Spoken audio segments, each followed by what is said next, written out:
I'm Anousha Payne. I'm an artist based in London, working across sculpture, painting, sound and text. My work generally explores the liminal space between personal experience, fiction and myth. And some of the works in this show explore specifically the relationship between a butterfly and a crocodile.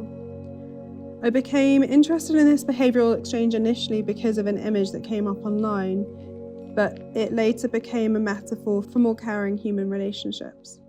And I explored this dialogue further through a sound piece that I made for the show. And for this sound piece, I asked a friend of mine to perform the butterfly on her violin, and I performed the crocodile on the clarinet.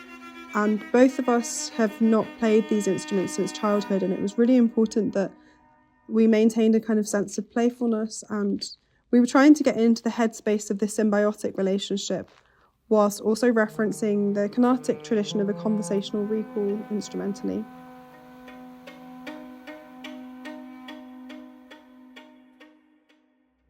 And throughout this show, there are images of half humans, half birds repeated.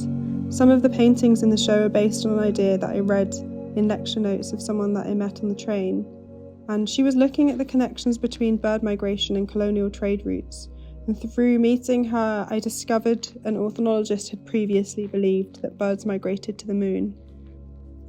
And the paintings in this show depict the birds mid-flight to the moon, which became a kind of personal symbol for a pre-colonised world. And within the show, some of the works use found objects as memory archives and metaphoric narrative aids.